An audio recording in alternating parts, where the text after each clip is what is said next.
Fugindo um pouco aqui, né, do que a gente está habituado a acompanhar no canal, que são os times goianos, hoje eu quero trazer dois jogos que eu assisti nessa tarde de domingo. Vocês sabem que eu gosto muito de futebol e assisto jogos em geral. E até por umas solicitações aí dos inscritos e de um amigão meu, parceiro, que pediu essa análise, eu vou trazer aqui a pedidos a análise de dois jogos que eu vi essa tarde. O Flamengo contra o Fluminense, na verdade o Fluminense, né, o time da casa, jogando como mandante contra o Flamengo. E o clássico de São Paulo e Santos. Duas partidas muito diferentes e que tem muitas coisas interessantes a serem comentadas. Então vou falar das duas partidas agora. Fala aí, seus torcedores que jogaram no domingão. Sejam bem-vindos ao canal, meu nome é Victor Gader e antes de mais nada, deixe seu curtir aqui embaixo, se inscreve no canal, marca o sininho para acompanhar notificações sempre que sai conteúdo novo aqui no canal, beleza? Então, sem mais delongas, bora falar desses dois clássicos, né, jogões que a gente teve aí. Um com muitos gols e um com alguns anulados, algumas polêmicas. Vamos começar inclusive pelo jogo polêmico entre Fluminense e Flamengo. Duas equipes aí que vêm em momentos até relativamente parecidos, né? O Flamengo um pouco mais consolidado, né? Ali classificado na Libertadores, classificado na Copa do Brasil para jogar a semifinal e segundo colocado no campeonato da Série A. E o Fluminense vivendo uma situação inusitada, né? Com seu técnico agora não só concentrado no próprio time, né, no próprio clube, como também preocupado com a seleção, já que o Fernando Diniz foi convocado, vamos colocar assim, né, foi contratado aí para assumir a seleção de forma prévia, caso o Ancelotti, fale como quiser, o técnico gringo, né, venha assumir aí a seleção, coisa que eu tô começando a achar que não vai acontecer, mas isso é assunto para outro vídeo. Então a gente tem o Fluminense também dando uma leve oscilada aí, né, sobre o comando do Diniz. O Diniz que foi criticado nos últimos jogos aí, teve algumas vitórias, mas teve uma sequência longa de maus resultados entre empates e derrotas, né? Duas equipes que não são unanimidade entre seus torcedores no momento, né? Dois técnicos que até são bastante criticados, o Sampaoli no Flamengo e o Diniz no Flu, se encontram para um clássico Fla-Flu, no caso Flu-Fla, como você quiser falar, né? Já que o Fluminense mandante. E aí a gente tem um jogo que a gente espera que tenha um Flamengo que tente controlar o jogo e pressionar o Fluminense no campo defensivo do tricolor, enquanto o Fluminense vai tentar sair com bola nos pés e buscar a velocidade do Arias e o oportunismo do Ganso, do Cano, com, claro, a maestria do Ganso no meio de campo e o bom futebol do Marcelo ali na lateral. E aí a gente tem um Flamengo com Gabigol buscando, né, fazer esse golzinho. Já vai fazer tempo que o Gabigol não faz, ele tá precisando trazer, né, um retorno aí no seu futebol. E aí a gente tem um Flamengo com Arrascaeta e Everton Ribeiro, jogadores que a gente sempre espera uma boa criatividade, né? Espera então com essas duas equipes um grande jogo. Mas o que a gente viu na realidade foi uma característica interessante que é bom ser analisada. Primeiro, o Fluminense não abdicou do seu estilo de jogo, de saída pela defesa, saída com bola nos pés, sem rifar a bola na defesa. E o Flamengo fez aquilo que se espera de um time que enfrenta o Fluminense. Pressionou a saída de bola do tricolor o máximo que pôde, o que ocasionou até mesmo alguns lances quase perigosos, né? Onde o Flamengo ou conseguia roubar a bola do Fluminense no campo defensivo praticamente dentro da área, ou passava muito perto de conseguir isso, né? E assim, você espera que o time pressione a saída de bola e faça com que o Fluminense rife, né, chute pra frente ou acabe perdendo, né, essa bola. Só que essa pressão ofensiva ali na frente, essa marcação ofensiva, ela não dura muito, porque o time cansa. O Flamengo cansou depois de ficar uns 15, 20, 25 minutos pressionando a saída de bola do Fluminense. E o Fluminense, por sua vez, tendo muita dificuldade nesses primeiros minutos de sair lá de trás, conseguiu segurar o ímpeto do Flamengo dessa marcação e aí começou a conseguir trabalhar melhor a bola. E com isso, o primeiro tempo foi mais o Flamengo no começo tendo algumas oportunidades, depois o Fluminense controlando o jogo, do que de fato o Flamengo levando muito perigo. Teve alguns lances interessantes do Flamengo, até mesmo umas chegadas com o Felipe Luiz pela esquerda, em cruzamentos, o Arrascaeta caindo um pouco mais para a direita ali, apoiando o Everton Ribeiro também, né? E o Wesley do lado direito também, que na minha opinião tá até deixando um pouco a desejar, porque erra bastante, é um garoto, né, ainda, então erra muito ali pelo lado direito, e de fato não tendo tanta supremacia ofensiva. Marcação foi boa durante os primeiros 25 minutos, mas depois cansou. E aí o Fluminense começou a controlar a partida. E o primeiro tempo terminou com o Fluminense sendo melhor. O Ganso, inclusive, com 2 lances de calcanhar, conseguiu encontrar jogadores de frente para a área do Flamengo, não é, no caso, com até uma certa liberdade. O Ganso que sim, dispensa comentários, é um jogador que tem um passe qualificado, encontra sempre um jogador do seu time livre de marcação. Então assim, é um jogador muito qualificado e que ajuda o meio de campo do Fluminense a ter uma mobilidade interessante. A saída de bola ali atrás com o Felipe Melo, mesmo que ele tenha errado alguns passos ali nos primeiros minutos, também é muito boa, né? O Marcelo pela esquerda também é outro que dispensa comentários. E aí o Fluminense acabou controlando bem dos 25 a 30 minutos do primeiro tempo até o intervalo. E o segundo tempo, na minha opinião, foi a mesma coisa. O Flamengo até tentou fazer uma pressão na saída de bola, tentou até mesmo ter uma característica parecida com o próprio Fluminense, de sair tocando pela defesa, né? Coisa que não é característica do Sampaoli, mas a gente via o Flamengo tentando fazer isso. A bola saindo ali do Matheus Cunha e a jogada se desenrolando a partir da defesa.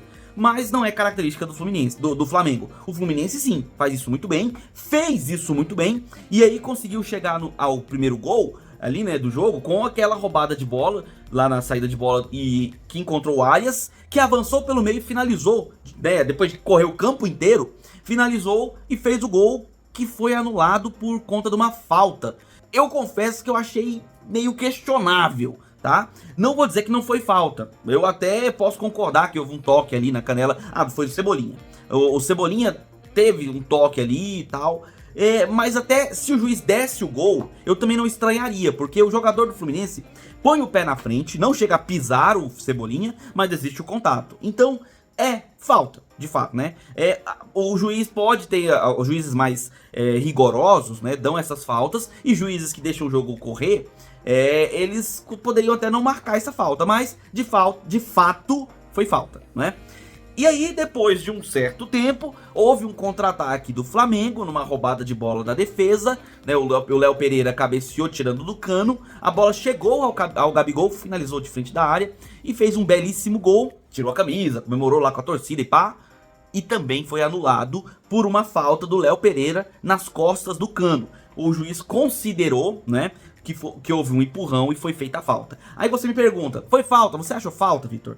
Então, na realidade, eu achei os dois lances falta de acordo com o critério desse juiz. O juiz da partida, que eu vou colocar o nome aqui embaixo, ó, pra vocês, ele é muito rigoroso, realmente, dá muitas faltas, para muito o jogo, faltinhas pequenininhas, ele marca mesmo. Essa partida foi muito parada, o jogo foi muito truncado, porque toda hora o juiz marcava a falta ao invés de deixar o jogo correr, em algumas situações até mais brandas, digamos assim. Mas eu acredito que fez isso até mesmo para controlar o jogo, afinal nós estamos falando do maior clássico do estado do Rio de Janeiro, e aí para você não ter uma violência em campo, né, melhor você ir controlando a partida. Prefiro quando o jogo corre, né, melhor, corre mais, o juiz deixa o contato acontecer um pouco mais, prefiro assim, porque aí você tem mais bola rolando e menos bola parada, né, mas entendo as marcações e concordo, de acordo com o critério desse juiz, concordo que tenha sido falta nos dois lances, e os dois lances foram muito bem anulados. O jogo acabou terminando num 0-0, né? Não foi um jogo ruim, achei um jogo violento. Inclusive, houve a expulsão do jogador do Flamengo, né? Que não lembro o nome dele, acho que é Luiz Araújo, se não me engano, que sofreu uma falta, que fez uma falta no Marcelo, uma falta que era pra amarelo, na minha opinião, uma falta dura, era pra amarelo, mas ele achou até mais rigoroso, sendo mais rigoroso, ele achou uma falta mais temerária e ele deu cartão vermelho.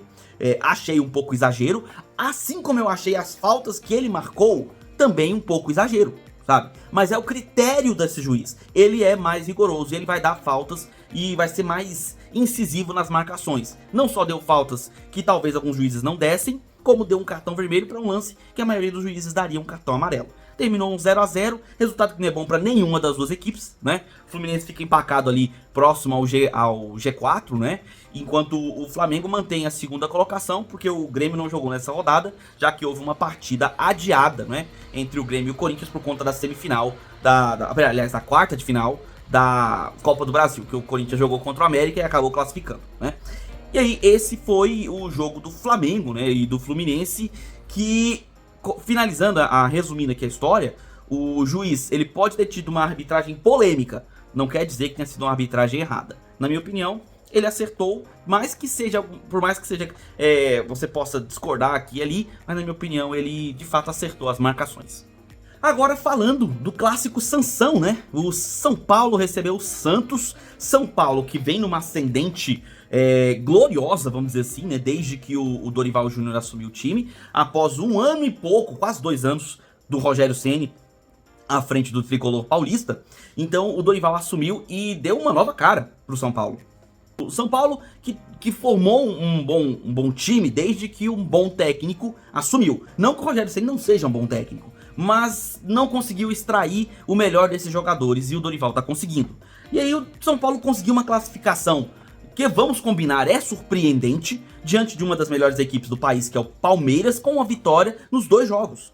E assim, isso dá uma moral muito grande pro time, que o Dorival tirando leite de pedra, porque sim, os jogadores de São Paulo não são exatamente o primor da qualidade técnica, mas são bons jogadores, não são excelentes, mas são jogadores que você consegue extrair alguma coisa. E o Dorival está extraindo desses jogadores o melhor que pode, né? Enfrenta um Santos que tá numa crise de 3 anos. Sim, a crise do Santos já dura no mínimo 3 anos, tá? Que são os últimos 3 anos onde o Santos capengou no Paulista, conseguiu até um resultado aqui e ali nas outras competições, mas sempre saindo delas muito cedo, não conseguia jogar muito bem o Campeonato Brasileiro, sempre ali no meio da tabela, ou brigando contra o rebaixamento, ou no máximo conseguindo uma vaguinha ali na Sul-Americana. E o Santos é uma equipe de tal tamanho que não merece passar por esse tipo de crise.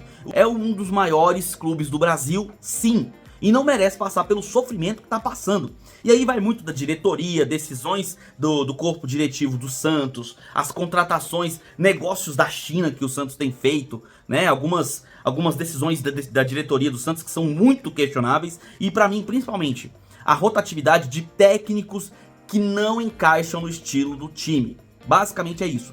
O Santos só contrata técnico que joga no bendito 4-3-3 quando a equipe implora um 4-4-2. Pelas peças que tem em campo, deveria jogar nessa formação e nenhum time extrai isso. Quem mais chegou perto foi o Carille, do ano de 2021. O Carille foi o que chegou mais perto de extrair alguma coisa nesse estilo do Santos. E quando veio os 2022, o Carille já parou de extrair esse potencial, voltou pro bendito 4-3-3 e de lá pra cá é um sofrimento só que o time santista sofre, né? E vem sofrendo aí, o torcedor santista vem passando o sofrimento. E hoje sofreu mais. E assim, sofreu merecidamente. No que eu digo respeito, no que eu quero dizer é no sentido esportivo da coisa, né? O São Paulo se impôs, jogou tranquilamente e fez 4-0 sem suar. Verdade seja dita. Primeiro tempo do jogo, o Santos não jogou. Ponto final, tá? O Santos, que jogava num contra-ataque, jogava num posicionamento mais defensivo, e aí com o time defensivo, você espera o quê? Que ele consiga roubar mais bolas, né? Apesar de ficar com a posse de bola menor, vai ser um time que rouba mais as bolas.